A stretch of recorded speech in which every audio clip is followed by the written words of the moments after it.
It's news time on the marathon. The teams from Facts on ICTV and Windows on STB are working for you. The enemy Ministry of Defense has reported intercepting 77 Ukrainian drones. 12 of them were over the Rostov region, where a power transmission tower was damaged. The vast majority, 42, were over Saratov region, which is almost 1,000 kilometers from Ukraine. Eyewitnesses are posting videos of the explosions. They were heard up to 7 times in Engels and Saratov itself. People on social media say the drones were flying low from the Volga. Locals are complaining that the oil depot in Engels caught fire. No way. No way. And the day before, there was an explosion in Belgorod near one of the electrical substations. The power went out in the city center for a while. According to the Telegram channel Pepel, it was a Russian aerial bomb that got lost. Last night, the Russians launched a massive combined attack on the Poltava region. Missiles and drones were flying toward the region. Several energy sector enterprises in the Kremenchuk district came under attack. This was reported by the acting head of the Poltava Regional State Administration, Volodymyr Kohut. As a result of direct hits and falling debris, fires broke out and technical equipment was damaged. No reports of casualties have been received. Currently, some areas of the community are experiencing disruptions in heating and water supply. Specialized services are working to eliminate the consequences of the shelling. A man was killed in his own home as a result of a Russian attack in the Chernihiv region. The occupiers targeted 4 Geran 2-type drones at Novhorod-Siversky. This was reported by the head of the Novhorod-Siversky District Military Administration, Oleksandr Silivestrov. The police station, the medical college building, at least 8 private residential houses, and a civilian car were damaged. Last night, the Nikopol region was under attack by enemy drones. There were loud explosions in the Pokrovska, Mahanetska and Mirivska communities. A private house, a passenger car, and a power line were damaged. Earlier, the region also suffered from FPV drones and heavy artillery from the occupiers. The strikes damaged infrastructure, residential buildings, and public transport stops, and an educational institution was also affected. In the Zelenodolsk community of the Kryvyi Rih district, a drone destroyed one of the agricultural enterprises. Everywhere there were no casualties, according to the regional military administration.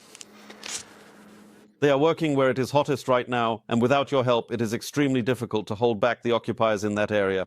The warriors of Timur's special unit of the Defense Intelligence of the Ministry of Defense of Ukraine are destroying Russian invaders at the front and behind enemy lines, liberating our lands and weakening the aggressor state. They held the Avdiivka Lifeline Road, fought their way into the Russian Federation, confronted the enemy in Vovchansk and recaptured the Vovchansk aggregate plant, and also operated in Pokrovsk. Right now, the situation in their sector is very difficult. The enemy is using all possible types of strike drones, from fiber-optic FPVs to lightning drones. Because of this, the greatest losses are suffered by vehicles, so they are asking for help to raise funds for a car, which is essential for carrying out rapid operations, since mobility at the front is one of the main advantages. The price in question is 300,000 hryvnias. We have managed to raise such amounts more than once. I hope we can do it this time as well. The guys believe in a reliable support system. We are foreign fighters of the main intelligence directorate of the Ministry of Defense of Ukraine. We defended the Avdiivka Lifeline Road, fought our way into Russia, defended Vovchansk, and stormed positions in the Kupiansk direction. Now we are on the hottest front of this war in Donetsk Oblast, fighting against the elite of the Russian armed forces. Because of the large number of drones, our logistics are incredibly difficult and dangerous, and our vehicle fleet needs repairs and upgrades. That's why we're asking you to join our fundraising effort. Glory to Ukraine. Glory to the heroes. Ukraine and Russia are now closer than ever to a peace agreement, according to U.S. Ambassador to NATO Matthew Whitaker.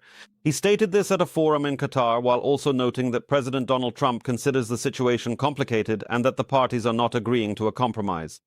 Whitaker assured that all American representatives involved in the negotiations are on the same page, and all prospects will be considered. However, at the same time, it is necessary to determine whether an agreement can be reached at all, he added. Whitaker also confirmed that everything outlined in the so-called U.S. peace plan of 28 points is now divided into 4 separate tracks, and that NATO and the European Union are working separately from the negotiations between the United States and Ukraine. All these tracks are now moving in parallel in real time, the ambassador said. Russia's hybrid war against Europe continues, and Belarus is contributing to it. The day before, Vilnius Airport once again suspended operations due to signs of weather balloons being launched from Belarusian territory towards Lithuania. Before that, the airspace over Vilnius was closed on Wednesday evening and again on Thursday night. The Lithuanian Ministry of Internal Affairs is proposing to declare a state of emergency across the country because of these balloons, which pose a threat to civil security. Let me remind you, such weather balloons are used by smugglers. However, experts warn that they may carry cameras and conduct reconnaissance. Meanwhile, the Financial Times reported that French soldiers intercepted 5 drones over a nuclear submarine base on the country's Atlantic coast. France has several nuclear submarines there, which are part of its nuclear deterrence arsenal. French officials say the origin of the drones is unknown. They were not shot down, but jammed. Who will shape the diplomacy of the future? Artificial intelligence or people who understand the value of peace? Participants in the scientific essay competition on the synergy between modern diplomacy and artificial intelligence sought answers to this question. More than 250 students from across the country took part in the competition. Who managed to convince the jury best? And why was the main requirement not to use the letter shich? Find out in the following report. Narrator: artificial intelligence is penetrating all spheres of life, and diplomacy is no exception. Modern diplomats are already using AI, for example, to analyze public sentiment or to model negotiation scenarios. Moreover, last year, Ukrainian developers created a digital consultant for our Ministry of Foreign Affairs, which they named Victoria AI. Students, participants in the essay competition on the topic Modern Ukrainian Diplomacy, the synergy of human and artificial intelligence in defending national interests, reflected on how artificial intelligence helps and where it poses risks for diplomacy. For the second year in a row, this academic competition is organized by the Institute of International Relations at Shevchenko University. Here, they are convinced it is important for students from all over the country to study not only the commonly used methods of diplomacy, but also entirely new tools and technologies for this field, such as artificial intelligence.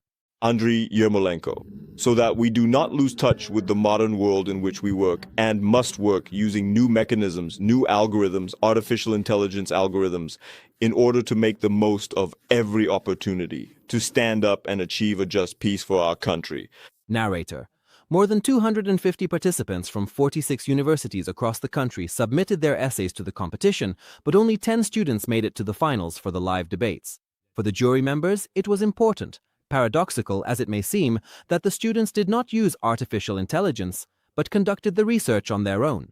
Andriy Yermolenko, and I encountered, almost professional approaches. With abbreviations, with professional terminology from the perspective of artificial intelligence, students, and law. Students who, it becomes clear, were not doing this just for the sake of formality. They are interested in this, they are immersed in the topic. And if a person is into the topic, it's much, much easier to turn them into a professional. The winner was Katerina Mashoshina, a fourth-year student at the Institute of International Relations of Shevchenko University. In her essay, she argues that the use of AI in matters of the state's economic security requires special human oversight. Katerina Mashoshina. I pointed out that artificial intelligence is simply a set of algorithms, a collection of data that lacks morality. That is, we cannot entrust the interests of our country, our economic interests, to a system that lacks morality. We have to check all of this ourselves. And if we do use this artificial intelligence, we need to create somewhat different algorithms so that it works correctly and provides accurate data. Narrator: the prize winners of the competition received not only monetary rewards, but also the opportunity to intern at the National Association of Advocates of Ukraine, the Ministry of Foreign Affairs, and in law firms. And the winner, Katerina Mashoshina, received a certificate for an internship at the President of Ukraine's foundation. Daniil Samsonov, Maximilian Ilchenko, Fakti ICTV, United News. Narrator: the legendary Capital Circus has prepared a new program, Motanka, for Christmas and New Year, once again amazing both young and adult audiences, as it has been doing for 65 years. The National Circus is unique, just like all Ukrainians. Despite shelling and war, the performers create several new shows each year, and Motanka is already the third one for 2025. Narrator: both adults and children are captivated. Genuine smiles shine on their faces. In those moments, it's easy to forget about blackouts, shelling and war, and return to the best moments of childhood in the circus. Alexander, well, I guess it's some kind of childhood dream. It's our first time with my wife at this big circus, and we decided to come on such a big holiday so that the kids could also get used to culture. Larissa, well, for us, the circus is everything. Back when our kids were little, I was studying, and whenever I had exams, I would buy a ticket and we would all go as a family. And the kids grew up with this. They say, let this fairy tale continue. Announcer: the premiere of Motanka, the new program of the National Circus of Ukraine, is on the arena. Since December 6th, they've already been showing their third new show of the year here. Fakti got to see one of the rehearsals. Dimitro, we're also going to create an ethno-block where lines cross, where destinies intersect. We're bringing it all together around the main character whom you'll find out about a bit later because that's a secret. This year, the famous circus is celebrating its 65th anniversary. Families have long come here to show their children the impressive skills of our artists and the performances with animals. Now the handsome guys are in the arena for a warm-up. Bravo, boy. Bravo. Bravo, beautiful, smart girl. Tatiana. Every day they need to run, they need to move so their muscles stay toned, so there are no injuries later and their hindquarters don't sag. And well, it's really good for their health. Narrator. Besides horses, there are goats, a pig, porcupines, tigers, and pigeons here. There are also four-legged retirees here who are being cared for. In the capital, which is shelled every week, this is no easy task. It was even harder in the first days of the full-scale invasion. People spend days and nights with the animals, petting them, comforting them, persuading them. Tatiana, I'll tell you, our performers risked their lives for the sake of the animals. And on the second day of the war, they went outside Kyiv to get hay because we were running out. If you keep horses on just oats, their stomachs bloat. That can cause colic. They were stopped at a checkpoint. We kind of showed them that we're from the circus. Our horses will be hungry tomorrow. Well, they politely told us that we're a bit out of our minds. Leading circuses around the world are now refusing to include animals in their programs. And our circus doesn't buy new ones either. They take care of the ones they already have. Viktor Shlinchak. For the 13th year in a row, the National Circus has not been staffing, purchasing or adding any new animals. Narrator. Such performers are still preparing for their shows today. However, the main focus is on the performances of acrobats, ballet dancers and clowns. Hello? Hello? Despite the fact that many performers have gone abroad, there are still people in Kyiv who can teach the youth and pass on their experience. Newcomers are selected through competitions, as well as from several educational institutions in the capital. We have a very intensive rehearsal process and production work. And let's put it this way, the performers are not limited to just one genre.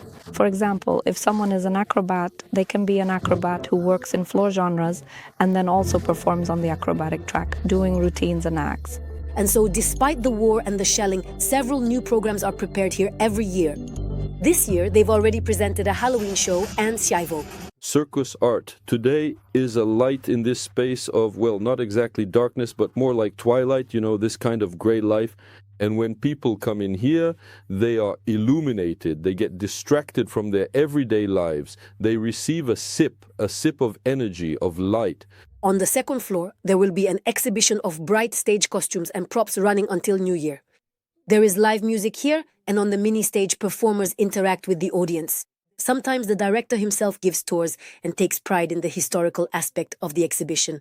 The wall paintings or frescoes of St. Sophia Cathedral show us that acrobats and gymnasts were depicted. That's why today, with this exhibition, we are proving that circus art in Kyiv has a 1,000-year history. Also, during the full-scale invasion, a lot was renovated in the unique circus building. The main source of money comes from shows and tours. There was also a presidential grant. In particular, they turned a neglected space here into a beautiful venue for performances, training, and events. We will start with circus performances. There will be other applications as well. We have experiments with monodramatic and physical performances, for example. There are already applications for other public events too. This art space is called the Small Manège. Our national circus has one of the largest orchestras.